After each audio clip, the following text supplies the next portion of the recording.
This video is for educational and infotainment purposes only. It is not intended to encourage or glorify the use of illegal drugs, violence, or criminal activity in any way. Los Chapitos, or the Little Chapos, are the sons of the legendary drug trafficker El Chapo, who are currently in charge of his faction of the Sinaloa drug cartel. They are responsible for coordinating the production and trafficking of hundreds of thousands of pounds of fentanyl, cocaine, heroin, methamphetamine, and marijuana. Now, in its broadest usage, Los Chapitos refers to the 5 sons of El Chapo that were involved in the drug trade. However, after one of them was murdered and another arrested, today it is usually limited to the 3 narco juniors currently involved in the cartel's day-to-day operations, specifically Jesus, his brother Ivan, and Joaquin Jr. Regardless, the 4 living brothers have been indicted in several jurisdictions, including both the United States and Mexico, for major violations of drug laws. And according to the DEA, the Sinaloa cartel is the entity primarily responsible for the massive influx of fentanyl into the United States over the past several years, which is exactly why the U.S. Department of State is offering a reward of up to $10 million for information leading to the arrest and/or conviction of any member of the legendary Los Chapitos. So who are these guys and what is their story? Well, you're about to find out. I'm Joshua Roberts, attorney at law, and you are watching Lawyer Up. In today's episode, we're going to look at the life and times of Los Chapitos from birth to right now in 2024. Now, to fully understand their current roles, you really need to appreciate the full history of the evolution of Mexican drug cartels. We're not going to get into all of that today in this video because I have hours of other videos on this channel on that subject. So if you want to drill down deeper, you can check those out. For this video, we are going to start with the man himself, Joaquin Guzman Loera, El Chapo, who has been married at least 4 times and has at least 15 kids that we know of. Of relevance is wife number 1, Maria Alejandrina Salazar Hernandez, with whom El Chapo had 2 kids, Ivan Archivaldo Guzman Salazar and Jesus Alfredo Guzman Salazar. They are the oldest Chapitos, born in 1983 and 1986 respectively. The other wife of relevance is Griselda Lopez Perez, with whom El Chapo had 3 boys, Edgar Guzman Lopez, Ovidio Guzman Lopez, and Joaquin Guzman Lopez Jr.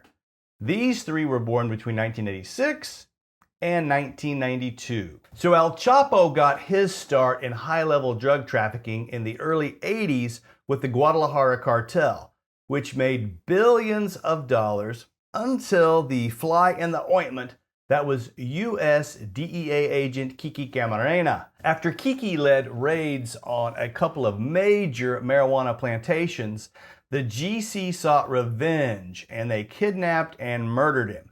That pissed off the U.S. government, which launched the largest DEA homicide investigation ever undertaken. And it took 4 years, but by 1989, all of the GC leaders, Miguel Angel Felix Gallardo, Ernesto Fonseca Carrillo Doneto, and Rafael Caro Quintero Rafa would all be in custody. And it was during this time period that Ivan, Jesus, and Edgar were born. In fact, Gallardo would be arrested just before Jesus' 3rd birthday. So, with its leaders behind bars, the GC decided that it would be more efficient and less likely to be disrupted by law enforcement if they broke apart and diversified. So, that's what they did. Of significance is that the group split into 4 subgroups, with Joaquin Guzman, El Chapo, and Hector Luis Palma given the Sinaloa and the Pacific Coast operations, with El Mayo eventually joining them. So it's 1990, El Chapo has become a co-leader of his own drug cartel. And by this time, 4 of the 5 Chapitos were born, Yvonne being the oldest at 7, with Ovidio having just been born. So as the Chapitos are growing up, El Chapo is too growing as a cartel boss, learning to utilize underground drug corridors and border crossings into the United States. Now, the original idea was for these 4 new fledgling subcartels to still work together. But within a couple of years, that idea was out the window. And 1992 is really when things started to bend towards the violence we see in the Mexican drug cartel today. That's also the same year that the 5th Chapito, Joaquin Jr., was born. Now, I walked through the entire story of what happens next in my full-length videos on El Chapo. And, it's fascinating. But for the purposes of this story, all you really need to know is that El Chapo would be arrested on June 9th, 1993, convicted of drug trafficking and sentenced to 20 years in a Mexican prison. Now, even though El Chapo was in prison, the Sinaloa drug cartel continued to operate as his brother Arturo Guzman temporarily stepped in and assumed a leadership role alongside Hector Palma and El Mayo.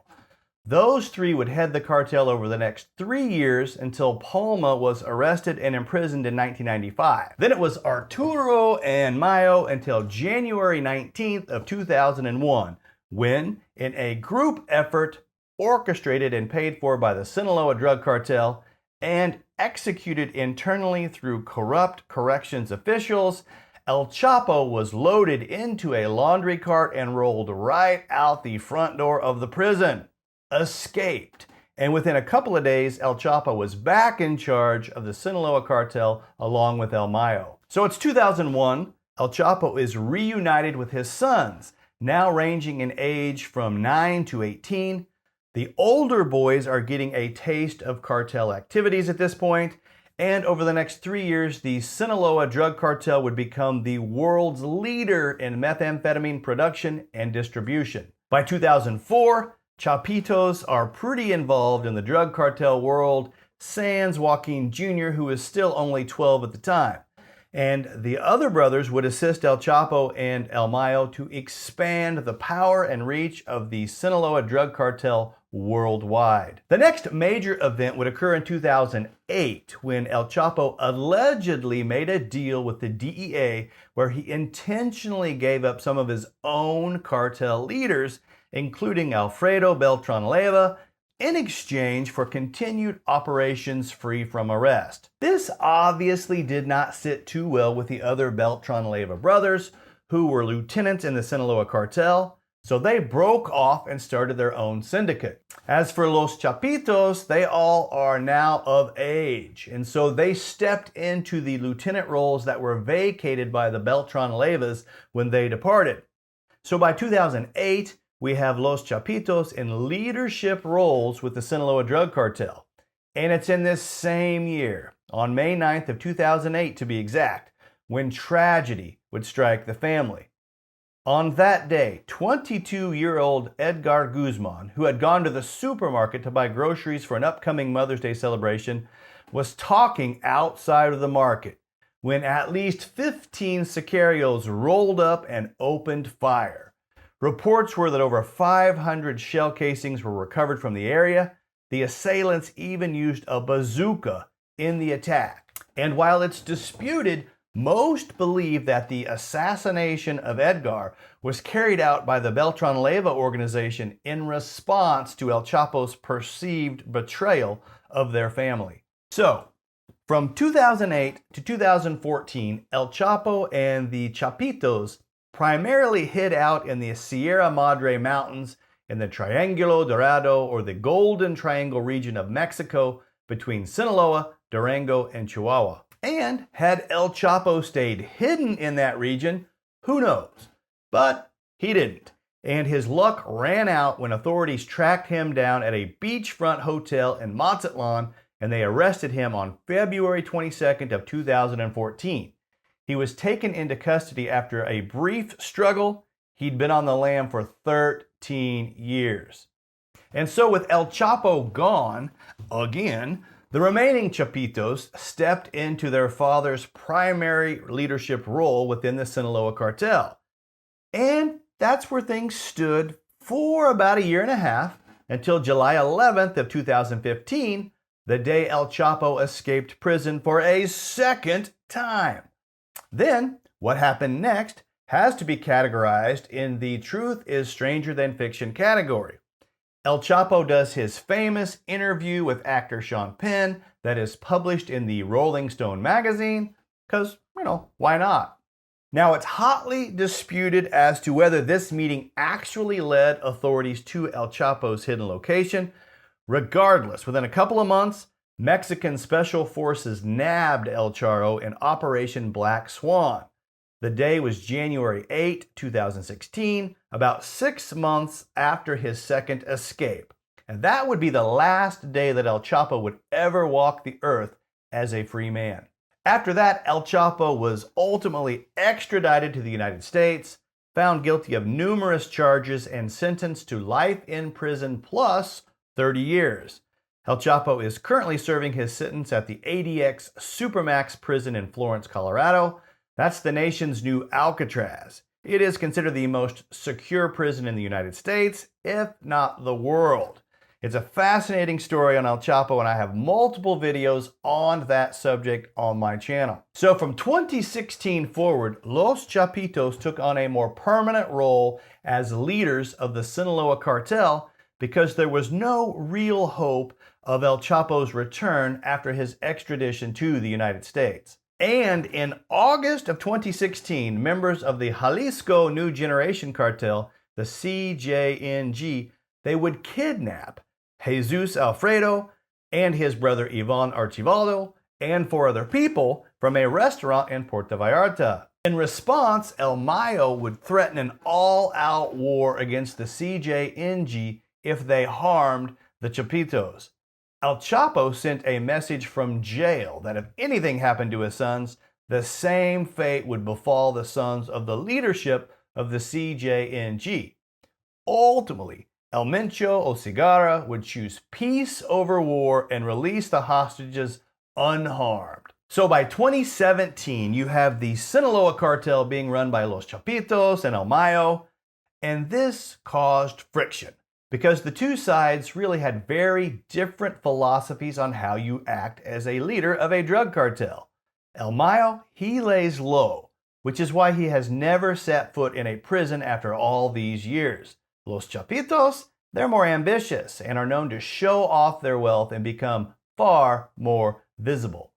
The division between Los Chapitos and El Mayo would take center stage in October of 2019 when a large convoy of Mexican National Guard vehicles drove up to a house owned by Ovidio Guzman in Culiacan, and they took him into custody. Law enforcement would quickly find themselves surrounded by cartel enforcers in what is now referred to as the infamous Battle of Culiacan, or Culiacanazo. The cartel gunmen, about 700 strong, had the Mexican military significantly outmanned and outgunned. In the end, Ovidio would be released by the military after the cartel attacked civilian, government, and military targets around the city, taking multiple hostages. The Mexican president would later defend his decision to release Ovidio, arguing, quote, "It prevented further loss of life, and that the capture of one drug smuggler was not more valuable than the lives of innocent civilians," end quote. So externally, Culiacanazo was a Sinaloa cartel victory due to the massive turnout of cartel enforcers which freed Ovidio. Internally, well, that was a different story, because El Mayo had held his gunmen back and they did not participate in the rescue of Ovidio.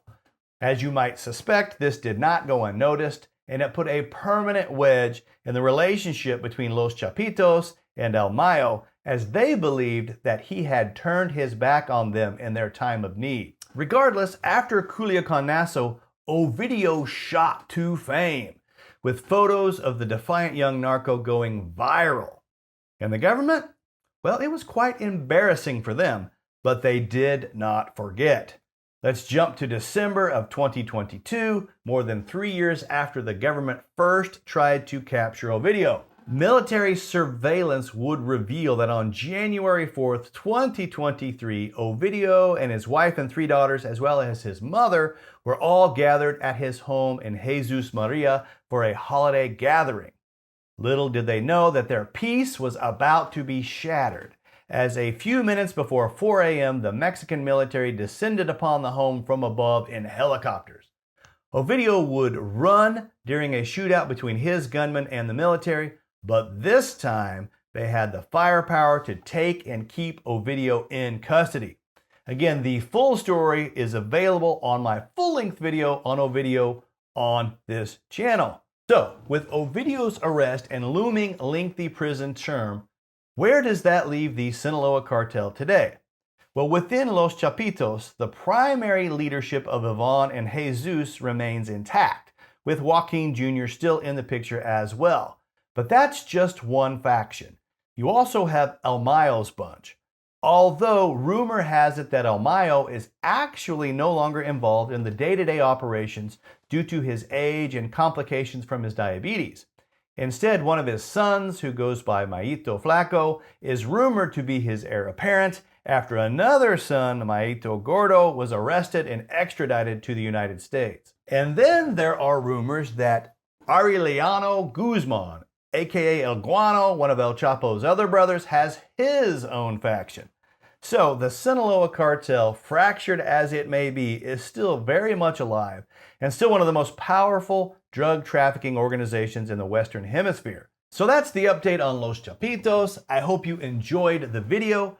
As with all of my videos, I share them because I love these narco stories, so there is no disrespect intended with any of my comments. If you enjoyed the video, smash that like button for me. If you got something to say, put it in the comment section below. If you haven't subscribed, subscribe to the channel now.